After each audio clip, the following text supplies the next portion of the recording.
Our universe will cool and die, cool and die, cool and die, cool and die, cool and die, cool and die, cool.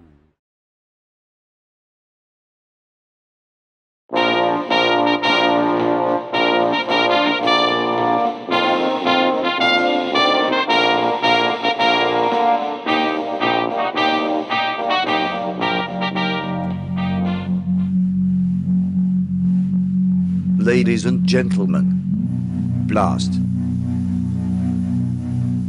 At the moment of its creation, it leaves behind the real out of which it is now drawn and simplified. A brand new, immense organ, a prosthesis, it soon must adapt to a general logic in order to operate in this world. This new organ is exposed to the flux of the real as its matter, its location, its substance, its form, its image. It exists only as its matter perseveres. Its actuality is strongly related to its materiality. It is a highly physical, a material prosthesis. So how does one look at a prosthesis? Where is the point from which the observer studies a material body? There has certainly got to be some distance that allows the subject, in our case the observer, to feel superior to the object. Such a distance establishes power relations favoring the subject who, in turn, becomes the overseer who oversees the supervisor with some special supervision. The administrator of an organ that is supposed to always function as a mere part of a broader organism, never questioning its essence, only its function and purpose. Such a distance may distort the true scale of the body, turning it into an object of desire. Oh, desire. Desire attributes value to the object in question, and this was the story of how this island became a gem.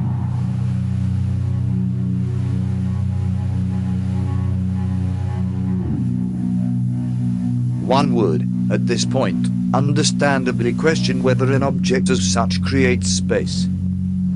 For space is not discernible from just one fixed point, but emerges only through movement from one point to another. In that sense, space is phenomenal. It arises only through the introduction of a subject with a will. But a metaphor is also space, a metaphor of space, a metaphor of the world, a worldly metaphor. Sometimes, I wonder, what would happen if we could compress thousands of metaphors into a single point? Descartes' spectator would be very pleased, drawn away from the space of appearance, freed from the burden of any action. A point inside a universe of its own, where new and devastating worlds would be breeding. Finally, the emancipation of the unperceivable. The extension of the real. We once thought that bodies consisted of organs with functions. But our consciousness of life is really not a matter of matter. Today, even more so than yesterday, it is a matter of information, of data. What part of me is me and how much of me is in there? Do I exist in between two critical points, or do I constantly build up on sequential thresholds? What kind of mythology fits this new extension of me? And yet, even if I may someday be able to answer these questions, one will continue to torture my mind. If there is no critical final point, how do I preserve this me if I am constantly crossing thresholds? The me that I am looking for is neither entirely physical nor purely made of bits and bytes. It is a hybrid, a formal, a geometrical. It can be stored, copied, mirrored, encrypted, distributed and printed. It can be deactivated, bugged, corrupted and deleted. Yet, do I reserve the right to fall into oblivion now that nothing can be really forgotten? We live only as long as the last person who remembers us. But the cloud never forgets. I am in that cloud. Pieces of me are floating thousands of miles away from my body. I placed them there, for fear that as long as they stayed with my body, they would wither and die. Nothing that I touch feels secure. I long for the day that all of me will finally be away from me. I need a new place to bury this new me, a space where the distinction between the thing itself and the idea of it collapses instantly. And the ground fits this me, for the ground is the geophysical world of transmission, storage, archival and control. We like burying things, whether it is bodies with organs or bodies with data. We even bury memories in our subconscious. That is a funny way to put it, isn't it? I used to always move. I moved around continents, cities, facilities.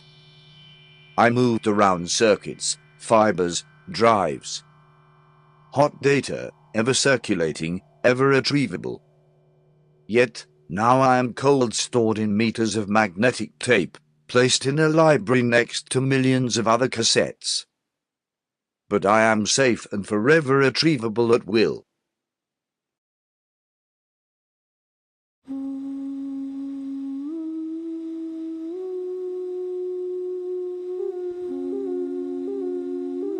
My final move. From a space that one can possibly mine to the space of possible mines. A holy archive. A place that cannot fit in its entirety in the Euclidean space, but rather in this new, digital realm. Here architecture is not measured in meters and feet, but in bytes and watts. Your coordinates can only do so much for you and your loved ones. You better know where I lay in the network, or else we are both just floating in the grid. This place anticipates technological change as much as one would anticipate the resurrection. Tell me, friend, have you ever held your own cloud drive in your hands? The drive that keeps all of the files that you so meticulously have backed up. All of your memories, your writings, your work? The one that does so in this very single moment? Do you even know where it is? Well, I know where I am. I wittingly chose to come here, and I wittingly also chose for you to be able to come and see me, touch me, hear me. It was me who decided for you to be here at this very moment. And it is okay. My friend, everything is going to be okay.